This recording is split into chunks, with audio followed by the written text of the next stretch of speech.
Bram Stoker. Abraham Stoker was an Irish author who is celebrated for his 1897 Gothic horror novel Dracula. During his lifetime, he was better known as the personal assistant of actor Sir Henry Irving and business manager of the Lyceum Theatre, which Irving owned. In his early years, Stoker worked as a theatre critic for an Irish newspaper, and wrote stories as well as commentaries. He also enjoyed traveling, particularly to Cruden Bay where he set two of his novels. During another visit to the English coastal town of Whitby, Stoker drew inspiration for writing Dracula. He died on April 20, 1912 due to locomotor ataxia and was cremated in North London. Since his death, his magnum opus Dracula has become one of the most well-known works in English literature, and the novel has been adapted for numerous films, short stories, and plays. The classic vampire story by Bram Stoker revolves around a struggle between good and evil, tradition and modernity, and lust versus chastity. The author didn't invent vampires, but his novel has so captured the public's imagination that he is rightly considered their popularizer. Listen and you will meet not only the Count himself, but heroes Jonathan Harker and Abraham Van Helsing, plus an array of madmen, psychiatrists, and fair maidens who cross paths with the fanged menace. Dracula by Bram Stoker. Chapter 15. Dr. Seward's Diary, continued. For a while sheer anger mastered me. It was as if he had, during her life, struck Lucy on the face. I smote the table hard and rose up as I said to him, "Dr. Van Helsing, are you mad?" He raised his head and looked at me, and somehow the tenderness of his face calmed me at once. "Would I were," he said. "Madness were easy to bear compared with truth like this. Oh, my friend, why, think you, did I go so far around? Why take so long to tell so simple a thing? Was it because I hate you and have hated you all my life? Was it because I wished to give you pain? Was it that I wanted, now so late, revenge for that time when you saved my life, and from a fearful death? Ah, no." "Forgive me," I said. He went on, "My friend, it was because I wished to be gentle in the breaking to you, for I know you have loved that so sweet lady. But even yet I do not expect you to believe. It is so hard to accept at once any abstract truth, that we may doubt such to be possible when we have always believed the no of it. It is more hard still to accept so sad a concrete truth, and of such a one as Miss Lucy. Tonight I go to prove it. Dare you come with me?" This staggered me. A man does not like to prove such a truth, Byron excepted from the category, jealousy, and prove the very truth he most abhorred. He saw my hesitation and spoke. The logic is simple, no madman's logic this time, jumping from tussock to tussock in a misty bog. If it not be true, then proof will be relief. At worst it will not harm. If it be true, ah, there is the dread. Yet every dread should help my cause, for in it is some need of belief. Come, I tell you what I propose. First, that we go off now and see that child in the hospital. Dr. Vincent, of the North Hospital, where the papers say the child is a friend of mine, and I think of yours, since you were in class at Amsterdam. He will let 2 scientists see his case, if he will not let 2 friends. We shall tell him nothing, but only that we wish to learn. And then... He took a key from his pocket and held it up. "And then we spend the night, you and I, in the churchyard where Lucy lies. This is the key that locked the tomb. I had it from the coffin man to give to Arthur." My heart sank within me, for I felt that there was some fearful ordeal before us. I could do nothing, however. so I plucked up what heart I could and said that we had better hasten, as the afternoon was passing. We found the child awake. It had had a sleep and taken some food, and altogether was going on well. Dr. Vincent took the bandage from its throat and showed us the punctures. There was no mistaking the similarity to those which had been on Lucy's throat. They were smaller, and the edges looked fresher, that was all. We asked Vincent to what he attributed them, and he replied that it must have been a bite of some animal, perhaps a rat, but for his own part he was inclined to think it was one of the bats which are so numerous on the northern heights of London. Out of so many harmless ones, he said, there may be some wild specimen from the south of a more malignant species. Some sailor may have brought one home, and it managed to escape. Or even from the zoological gardens a young one may have got loose, or one be bred there from a vampire. These things do occur, you know. Only 10 days ago a wolf got out and was, I believe, traced up in this direction. For a week after, the children were playing nothing but Red Riding Hood on the heath, and in every alley in the place, until this Bloofer lady scare came along. Since then it has been quite a gala time with them. Even this poor little mite, when he woke up today, asked the nurse if he might go away.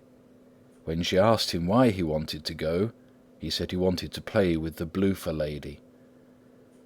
"I hope," said Van Helsing, "that when you are sending the child home you will caution its parents to keep strict watch over it. These fancies to stray are most dangerous, and if the child were to remain out another night it would probably be fatal. But in any case I suppose you will not let it away for some days?" "Certainly not, not for a week at least, longer if the wound is not healed." Our visit to the hospital took more time than we had reckoned on, and the sun had dipped before we came out. When Van Helsing saw how dark it was, he said, "There is not hurry. It is more late than I thought. Come, let us seek somewhere that we may eat, and then we shall go on our way." We dined at Jack Straw's castle, along with a little crowd of bicyclists and others who were genially noisy. About 10 o'clock we started from the inn. It was then very dark, and the scattered lamps made the darkness greater when we were once outside their individual radius. The Professor had evidently noted the road we were to go, for he went on unhesitatingly, but as for me, I was in quite a mix-up as to locality. As we went further, we met fewer and fewer people, till at last we were somewhat surprised when we met even the patrol of horse police going their usual suburban round. At last we reached the wall of the churchyard, which we climbed over. With some little difficulty, for it was very dark, and the whole place seemed so strange to us, we found the Westenra tomb. The Professor took the key, opened the creaky door, and standing back, politely but quite unconsciously, motioned me to precede him. There was a delicious irony in the offer, in the courtliness of giving preference on such a ghastly occasion. My companion followed me quickly, and cautiously drew the door to, after carefully ascertaining that the lock was a falling and not a spring one. In the latter case we should have been in a bad plight. Then he fumbled in his bag, and took out a matchbox and a piece of candle, proceeded to make a light. The tomb in the daytime, and when wreathed with fresh flowers, had looked grim and gruesome enough, but now, some days afterwards, when the flowers hung lank and dead, their whites turning to rust, and their greens to browns, when the spider and the beetle had resumed their accustomed dominance, when the time-discoloured stone and dust-encrusted mortar and rusty, dank iron and tarnished brass and clouded silver plating gave back the feeble glimmer of a candle, the effect was more miserable and sordid than could have been imagined. It conveyed irresistibly the idea that life, animal life was not the only thing which could pass away.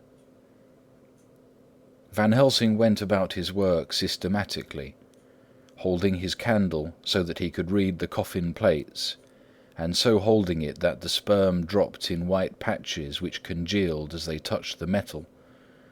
He made assurance of Lucy's coffin. Another search in his bag, and he took out a turn screw. "What are you going to do?" I asked. "To open the coffin. You shall yet be convinced." Straightway he began taking out the screws, and finally lifted off the lid, showing the casing of lead beneath.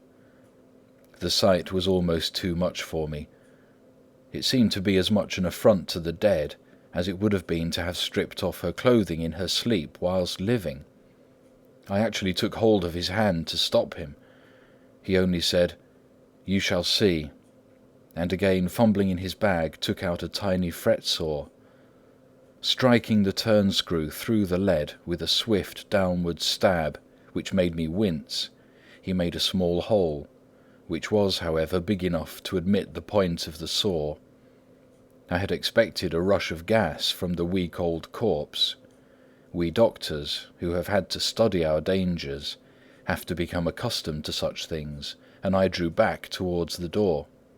But the Professor never stopped for a moment. He sawed down a couple of feet along one side of the lead coffin, and then across and down the other side.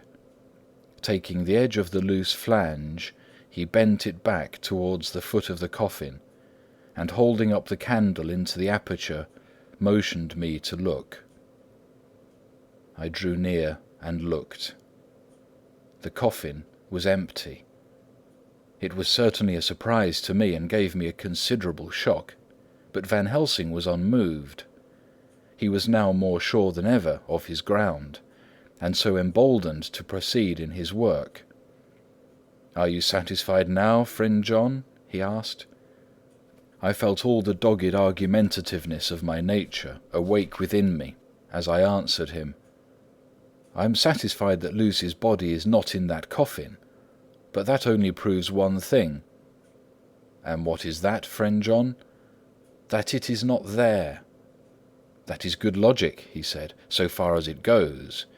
But how can you, account for it not being there?" "Perhaps a body snatcher," I suggested. "Some of the undertaker's people may have stolen it."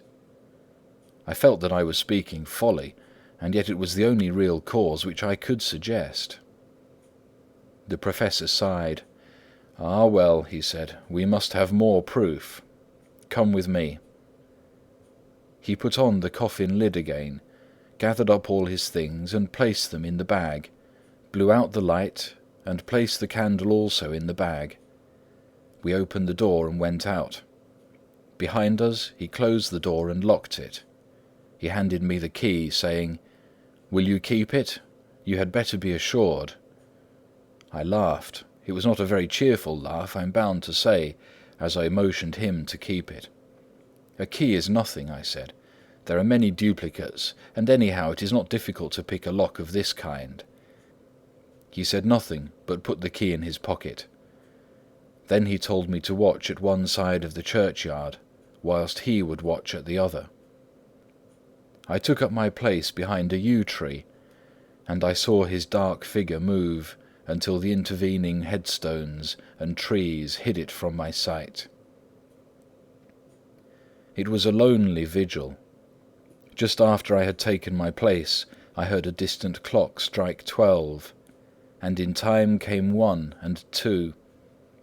I was chilled and unnerved, and angry with the Professor for taking me on such an errand, and with myself for coming. I was too cold and too sleepy to be keenly observant, and not sleepy enough to betray my trust. So altogether I had a dreary, miserable time. Suddenly, as I turned round, I thought I saw something like a white streak moving between 2 dark yew trees at the side of the churchyard farthest from the tomb. At the same time a dark mass moved from the Professor's side of the ground, and hurriedly went towards it. Then I too moved, but I had to go round headstones and railed off tombs, and I stumbled over graves.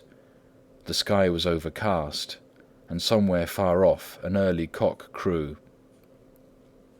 A little ways off, beyond a line of scattered juniper trees which marked the pathway to the church, a white, dim figure flitted in the direction of the tomb.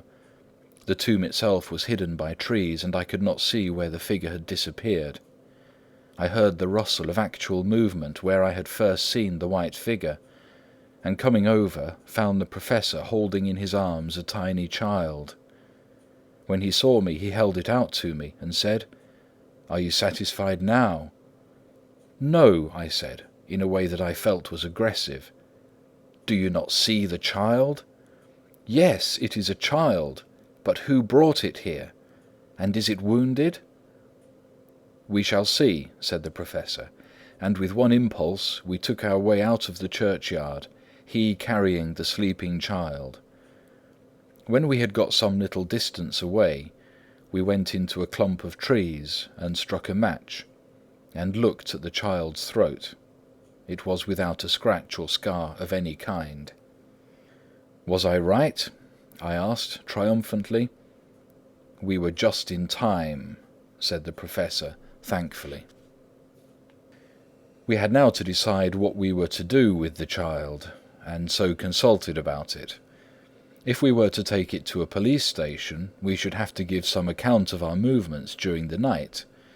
At least we should have to make some statement as to how we had come to find the child. So finally we decided that we would take it to the heath, and when we heard a policeman coming, would leave it where he could not fail to find it. We would then seek our way home as quickly as we could. All fell out well. At the edge of Hampstead Heath we heard a policeman's heavy tramp, and laying the child on the pathway, we waited and watched until he saw it as he flashed his lantern to and fro. We heard his exclamation of astonishment, and then we went away silently. By good chance we got a cab near the Spaniards and drove to town. I cannot sleep, so I make this entry. But I must try to get a few hours' sleep, as Van Helsing is to call for me at noon. He insists that I go with him on another expedition. 27th of September. It was 2:00 before we found a suitable opportunity for our attempt.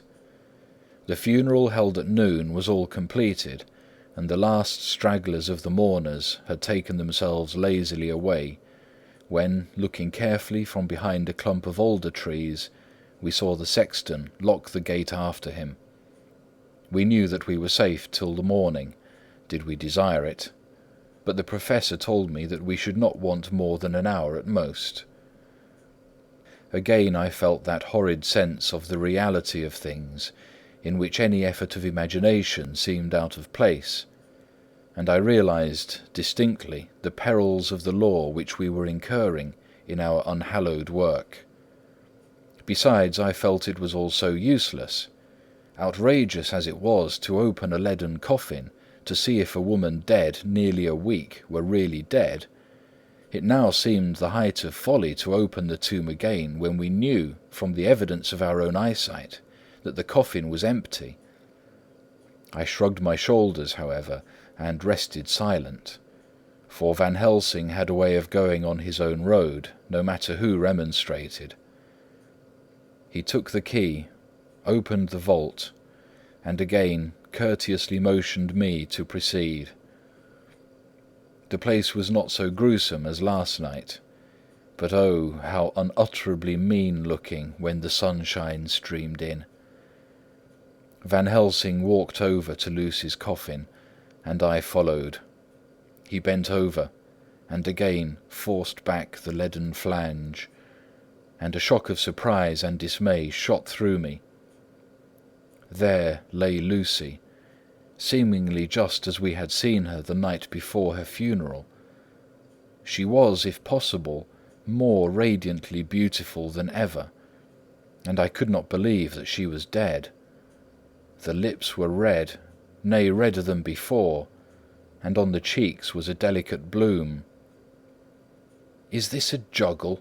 I said to him. "Are you convinced now?" said the Professor in response, and as he spoke he put over his hand, and in a way that made me shudder, pulled back the dead lips and showed the white teeth.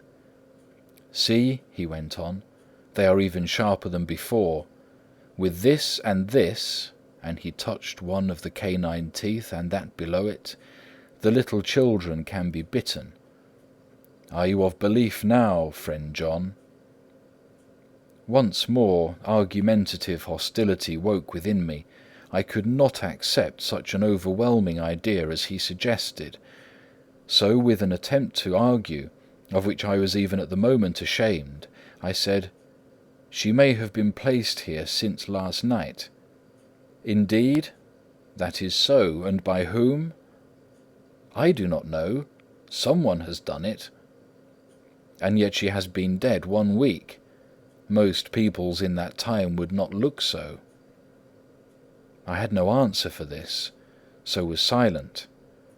Van Helsing did not seem to notice my silence. At any rate, he showed neither chagrin nor triumph.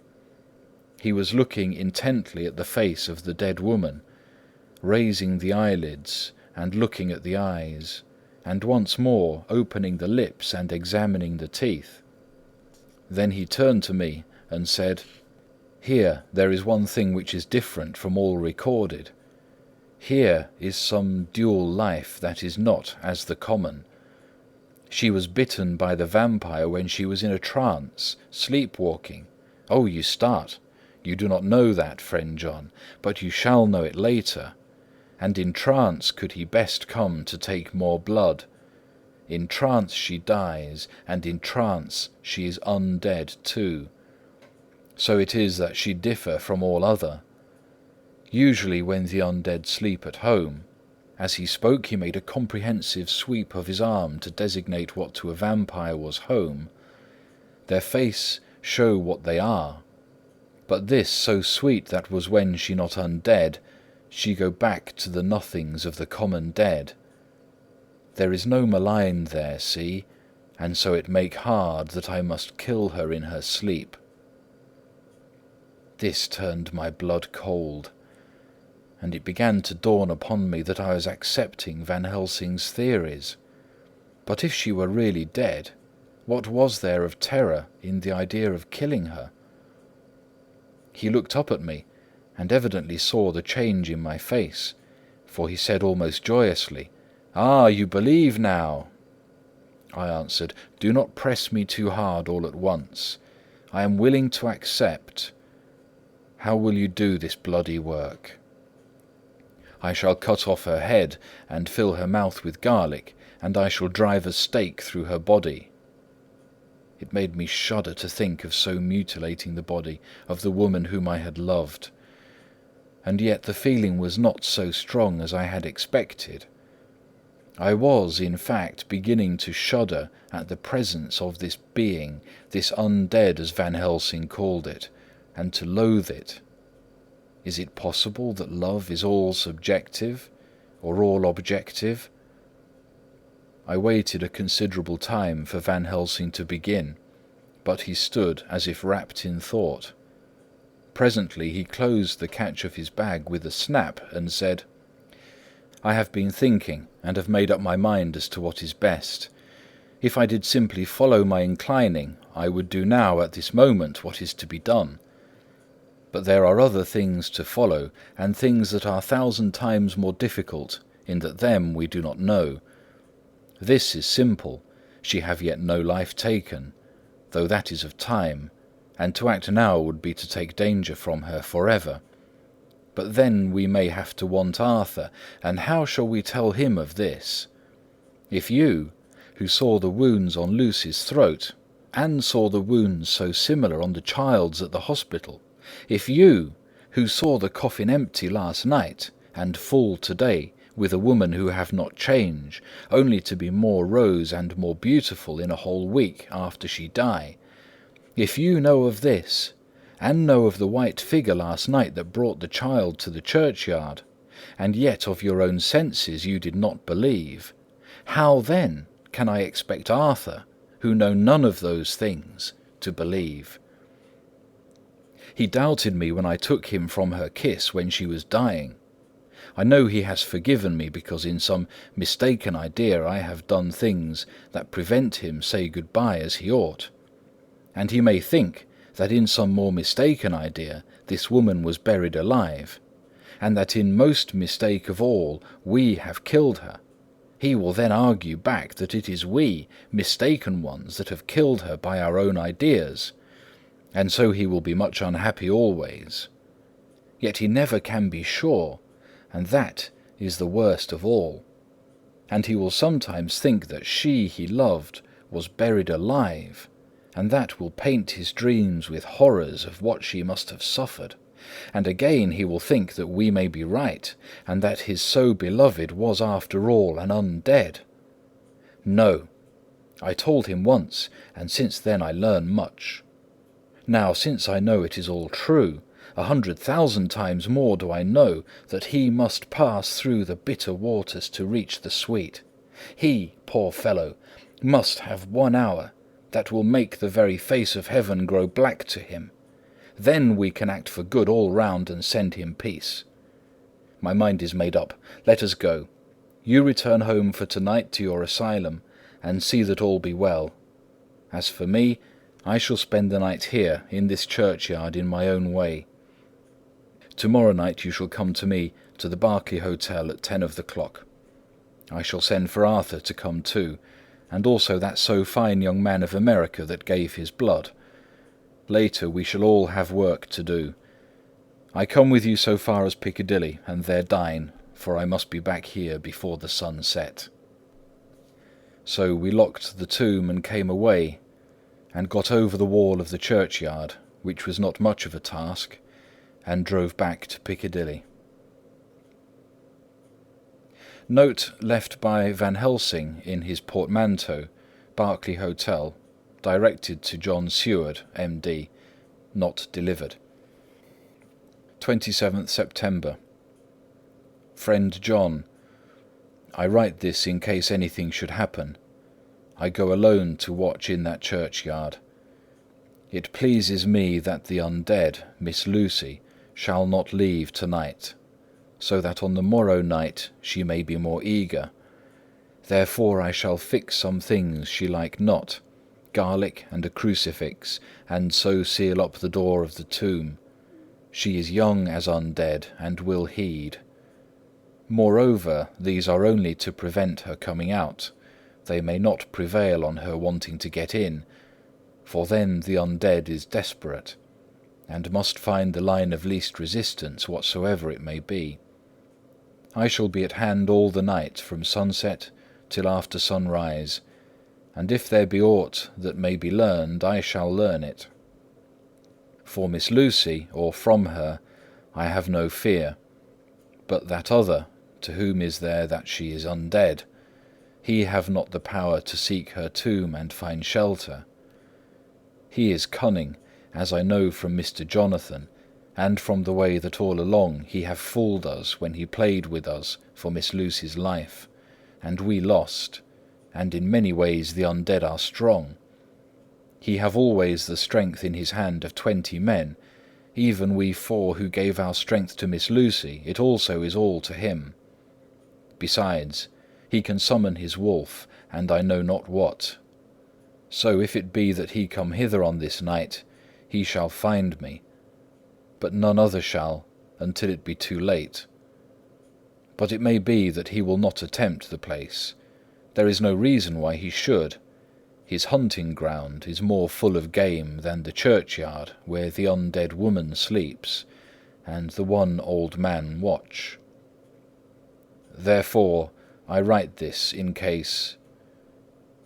Take the papers that are with this, the diaries of Harker and the rest, and read them, and then find this great undead, and cut off his head, and burn his heart, or drive a stake through it, so that the world may rest from him.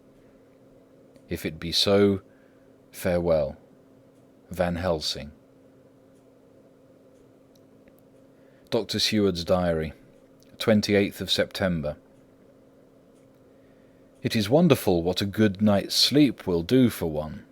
Yesterday I was almost willing to accept Van Helsing's monstrous ideas, but now they seem to start out lurid before me, as outrages on common sense.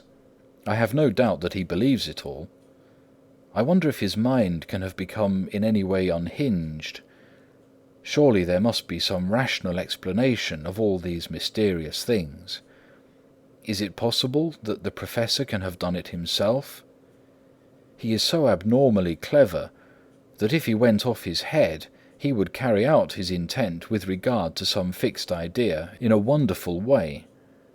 I'm loath to think it, and indeed it would be almost as great a marvel as the other, to find that Van Helsing was mad.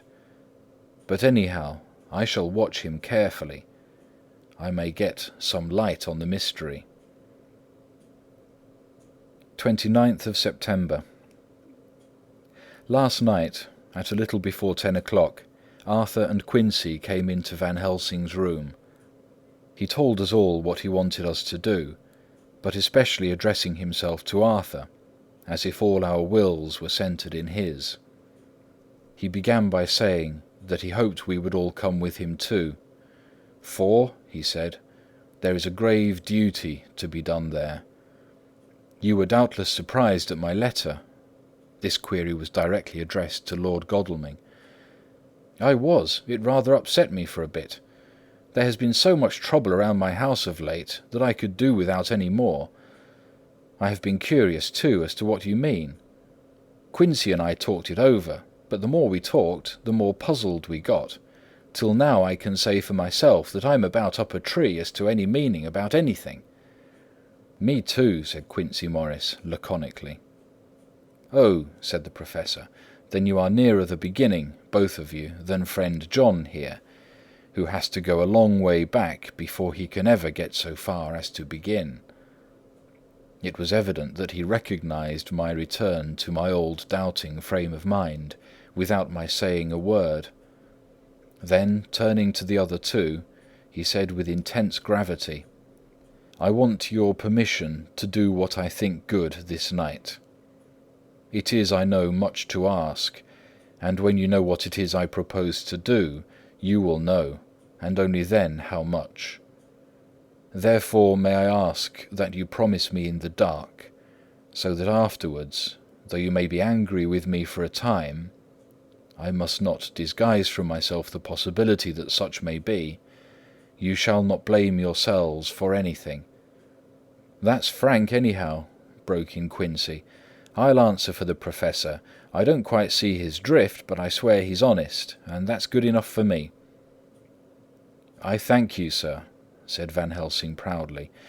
"I have done myself the honour of counting you one trusting friend, and such endorsement is dear to me."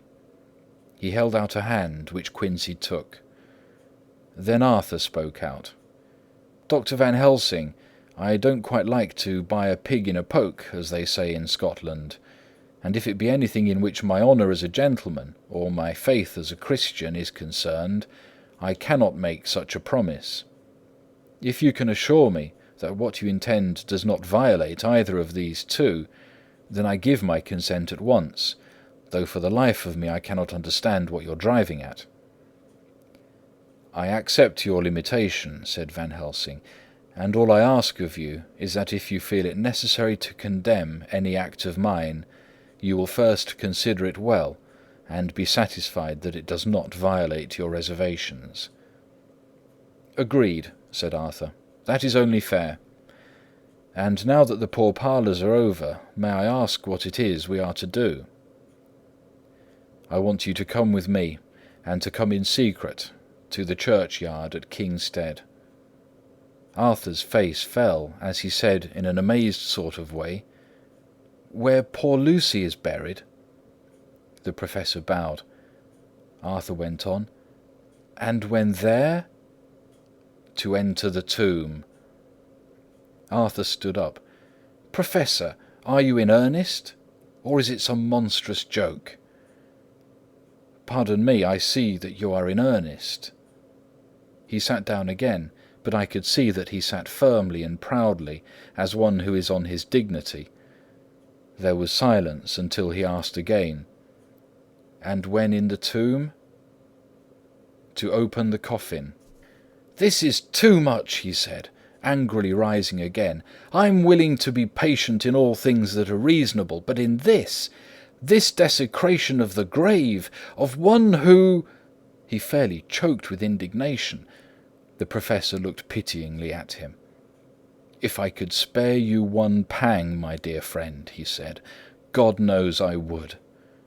But this night our feet must tread on thorny paths, or later, and forever, the feet you love must walk in paths of flame." Arthur looked up with set white face and said, "Take care, sir, take care." "Would it not be well to hear what I have to say?" said Van Helsing, "and then you will at least know the limit of my purpose. Shall I go on?" "That's fair enough," broke in Morris. After a pause, Van Helsing went on, evidently with an effort. "Miss Lucy is dead, is it not so?" "Yes." "Then there can be no wrong to her.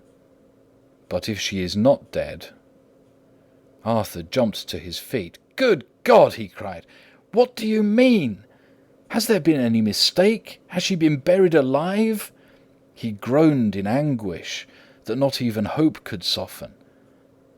"I did not say she was alive, my child. I did not think it. I go no further than to say that she might be undead." "Undead? Not alive? What do you mean? Is this all a nightmare, or what is it?"